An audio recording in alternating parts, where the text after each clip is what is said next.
Right, so hello and welcome back to Books and Things and welcome to another video. And today I'm going to be talking about the Victorian books I want to read in 2024 and 2025.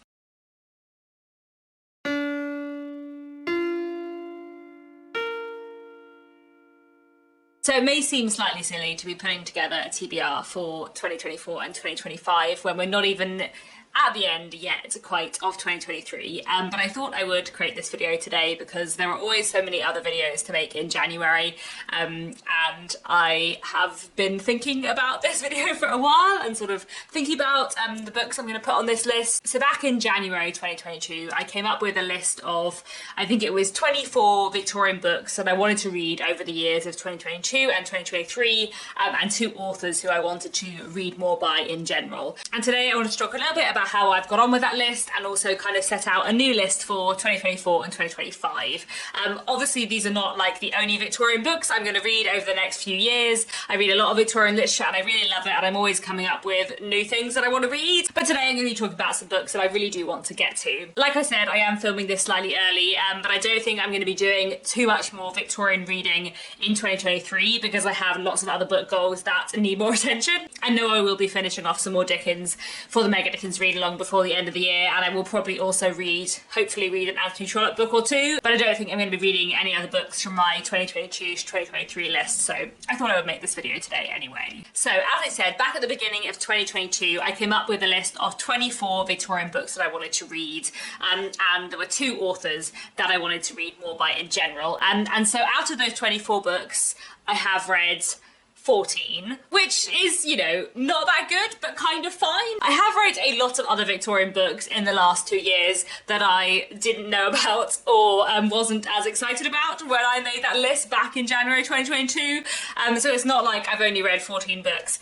There are plenty of other Victorian books I've been reading in the last few years, but I only read 14 out of the 24 I had specifically set myself, and those 14 were Aurora Floyd by Mary Elizabeth Braddon, Erewhon by Samuel Butler, The Law and the Lady by Wilkie Collins, Hide and Seek by Wilkie Collins, A Noble Life by Dinah Milk Craik, Gloriana or the Revolution of 1900 by Lady Florence Dixie, The Ordeal of Richard Featherall by George Meredith, The Mystery of Cloomber by Sir Arthur Conan Doyle, The Semi-Attached Couple by Emily Eden, Marianne Withers by Geraldine Dewsbury, George Silverman's Explanation by Charles Dickens, Sketches by Boz by Charles Dickens, Keynotes by George Edgerton, and The Ring and the Book by Robert Browning. So I have read all of those, or at least I have very nearly read all of those. I have like 100 pages left of Sketches by Boz by Charles Dickens, but you know, I would have finished that by the end of the year.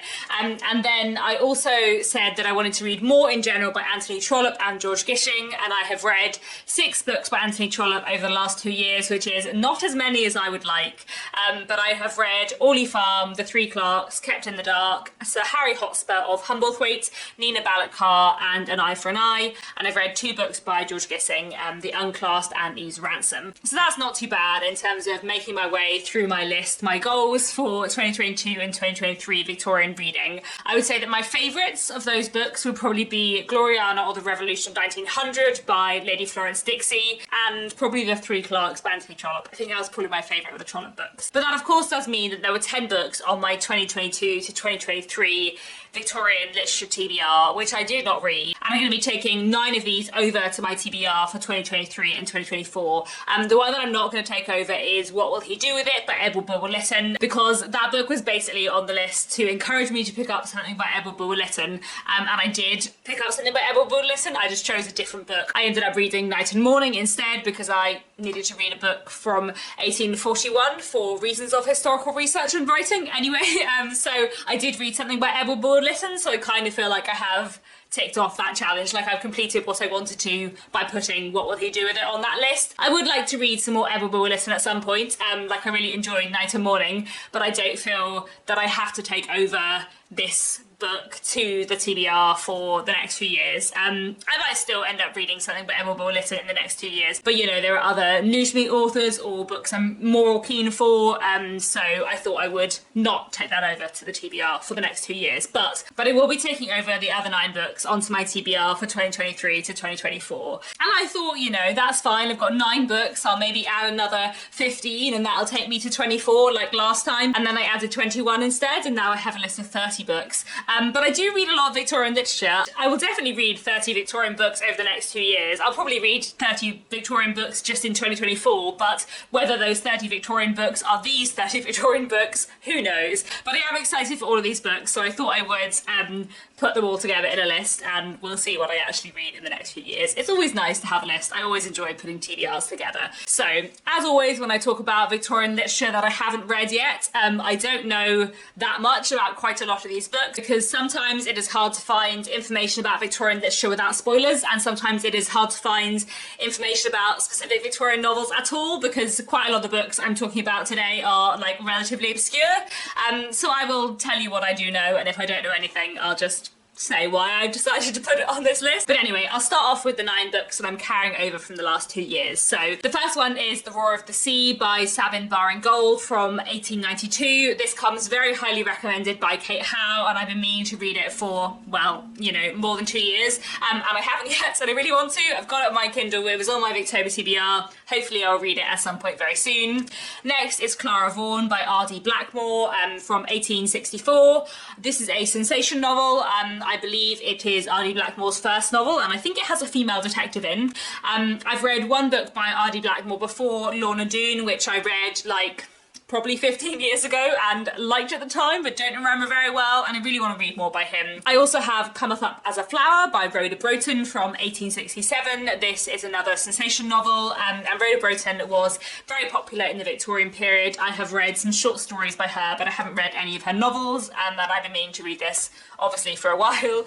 Next is Consingbee by Benjamin Disraeli from 1844. I've read Sybil by Benjamin Disraeli before, which I enjoyed, but again, I read that a long time ago and I want to read more by him. Next we have Miss Brown by Vernon Lee from 1884. This is a bit of a New Woman novel, I gather, and is also something to do with the aesthetic movement. I think Vernon Lee sounds like quite an interesting historical figure, so I'm quite keen to read Miss Brown, and hopefully I will do so soon. Next I have The Perpetual Curate by Margaret Oliphant from 1864. I actually don't think I've read any Margaret Oliphant in the last 2 years, which is very sad, because when I read Hester in 2021, that was like one of my favourite Victorian novels for ages, and I still think of it as a recent favourite, but I think I actually read it in 2021, and I really need to read more by Margaret Oliphant. So The Perpetual Curate is staying on this list, and I really want to get to this like early on in 2024. This is part of the Carlingford Chronicles, which I've read a few other books of so far, which is a series of kind of interconnected novels by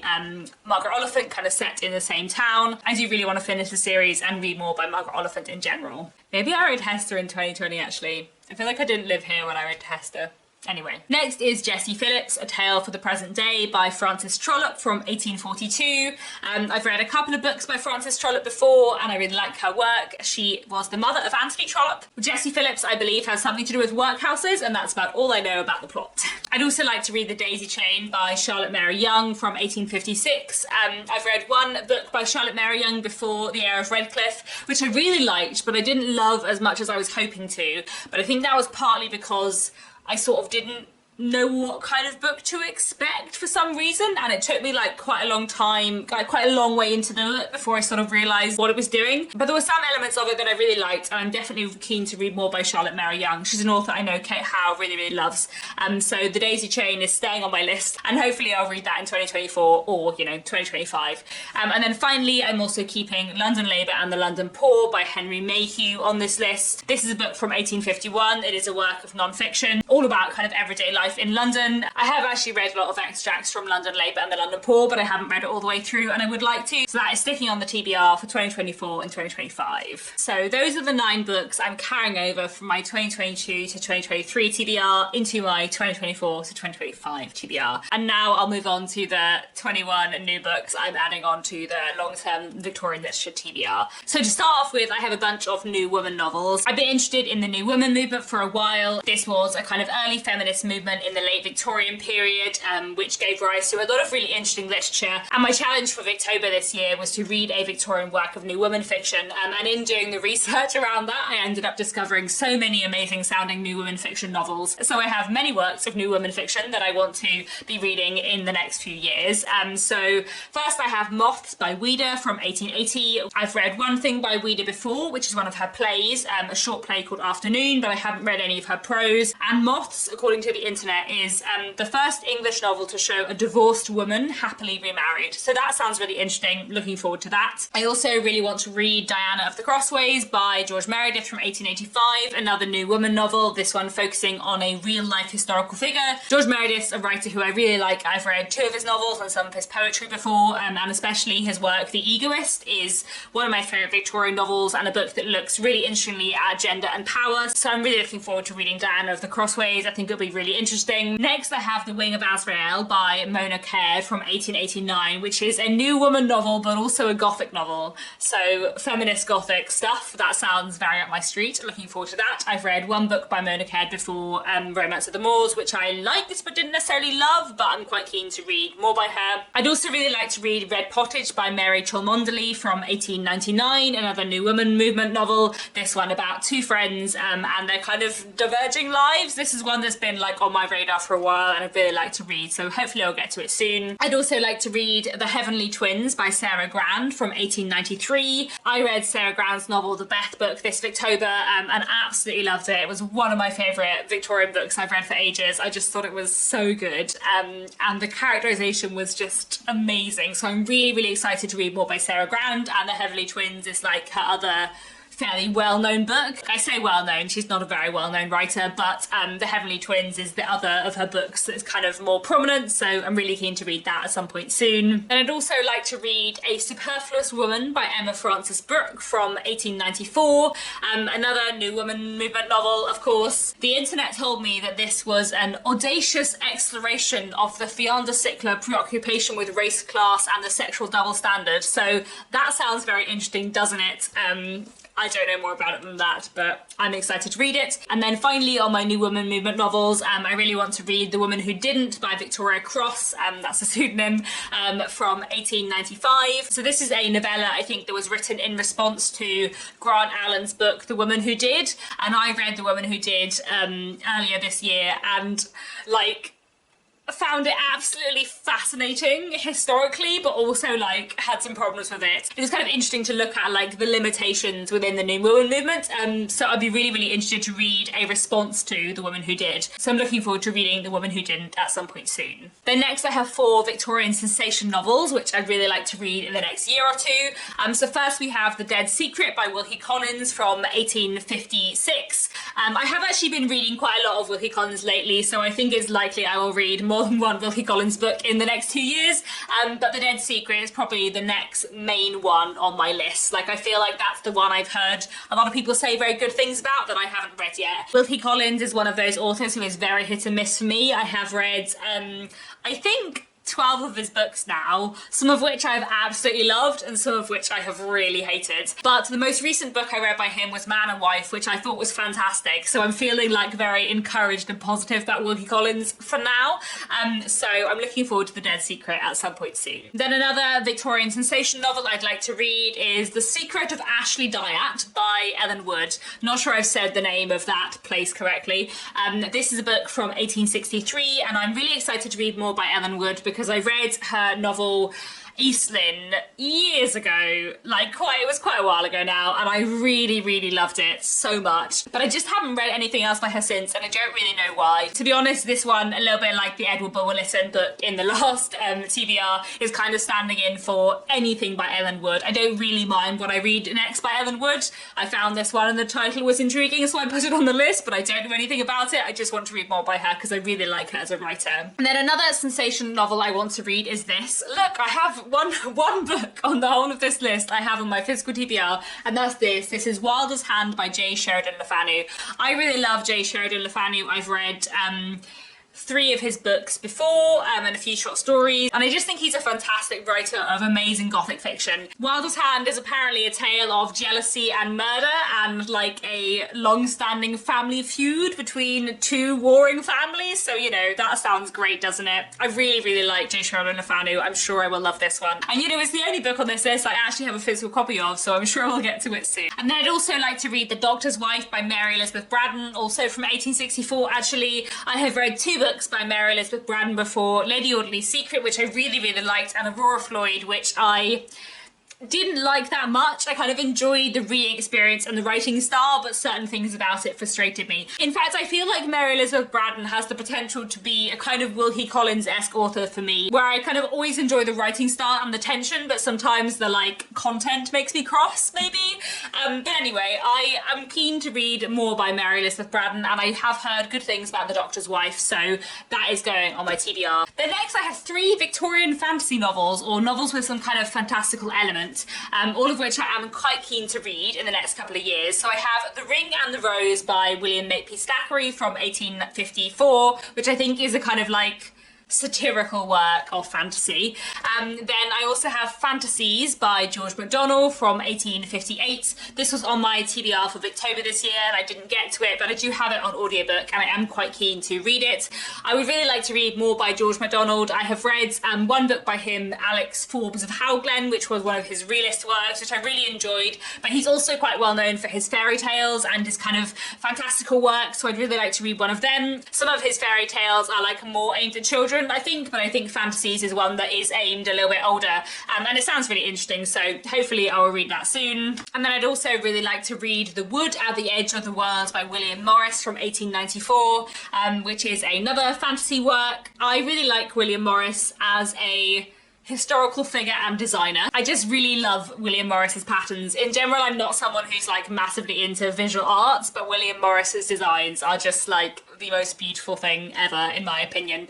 And I've read some of his writing before, I've read some of his essays, and I've also read News from Nowhere, which is like a socialist utopian novel, which I did enjoy. It didn't really have a plot, and William Morris was like quite insistent about the fact that under socialism all the women would be much more beautiful, which I found both like kind of exasperating and quite entertaining. I am quite keen to read more of his writing though. And then moving away from Victorian literature that I managed to fit neatly into genres, I have some other Victorian books that I want to read over the next couple of years. So one book that I really would like to read is The Hour and the Man by Harriet Martineau from 1841. Harriet Martineau is an author I like. I've read one book by her before, Deerbrook, which I really, really liked. And The Hour and the Man is, I believe, a historical novel about the Haitian Revolution. And I feel like this could be a really fascinating read. It might be that it is just like dated and insensitive and problematic in too many ways, but I still feel like it'd be quite an interesting book to read like as a historical source. I studied the Haitian Revolution like a little bit at university, by which I mean I was doing a module on the French Revolution and we had like one lecture on where we looked at the Haitian Revolution. But I feel like it would be quite interesting to look at like a Victorian perspective on the Haitian Revolution, especially because Harriet Martineau is a sociologist, so I feel like she would probably bring more interesting perspectives than some of the other people around her in the 1840s. But maybe not. So we'll see. Then I'd also like to read Agatha's Husband by Dinah Mullet-Craik from 1853. Dinah Mullet-Craik is a Victorian author who I really like. I have read 3 of her books and a couple of her short stories and really enjoyed them all so far, especially Olive, which is my favourite book by her and a real favourite Victorian novel of mine. I don't know too much about Agatha's Husband, except that it's about a young girl of the age of 19 who has 2 older married friends who are trying to look for a husband for her.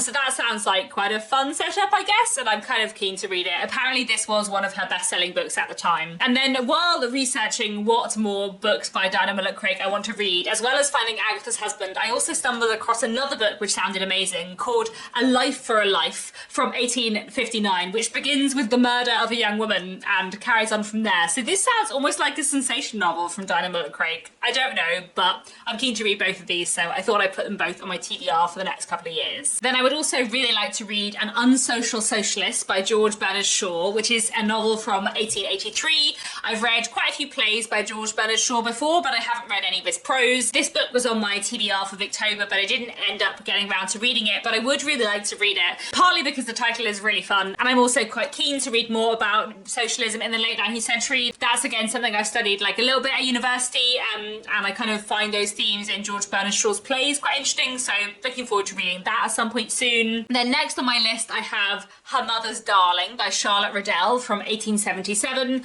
I read A Struggle for Fame by Charlotte Riddell this Victober and it was absolutely fantastic. That and The Beth Book were 2 like really wonderfully pleasant surprises. Two authors I hadn't read before, where I picked up books by them and just absolutely loved them. And I'm so excited to read more by Charlotte Riddell. I was researching more about her book. She wrote a lot, but one of the ones that sounded really interesting is Her Mother's Darling, which is a novel which kind of looks at the complexities of the Victorian marriage market. Sounds really interesting. I'm very keen to read that. And then I have two plays on my list. I have been really enjoying reading Victorian plays this year.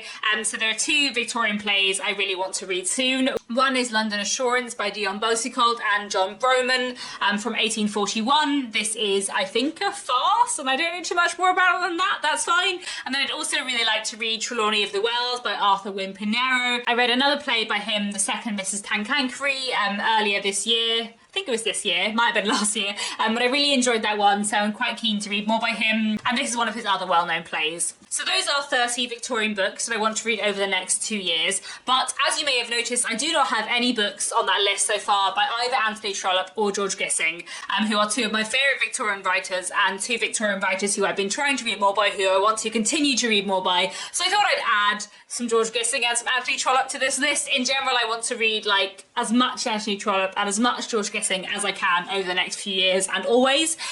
But there are a few specific Anthony Trollope books I'm keen to read soon and a few George Gissing ones. So the three Anthony Trollope books I've been hearing the most about that I haven't read yet are Ralph the Heir from 1871, Isla's Angel from 1878, and The Struggles of Brown, Jones and Robinson from 1862. And then the two George Gissing books I'm really keen to read soon are Workers in the Dawn from 1880 and Demos from 1886. And that is definitely enough Victorian literature for me to be getting on with for the next 2 years, isn't it? So I think that is the end of this long list of Victorian literature. Do let me know if you've read any of these books, what you thought of them, if there's any you think I need to put right up to the top of my list. And again, if you have any other Victorian recommendations, preferably for relatively obscure Victorian books, then do leave them down in the comments below as well. That's all for now. Thanks so much for watching, and I'll be back very soon with another bookish video.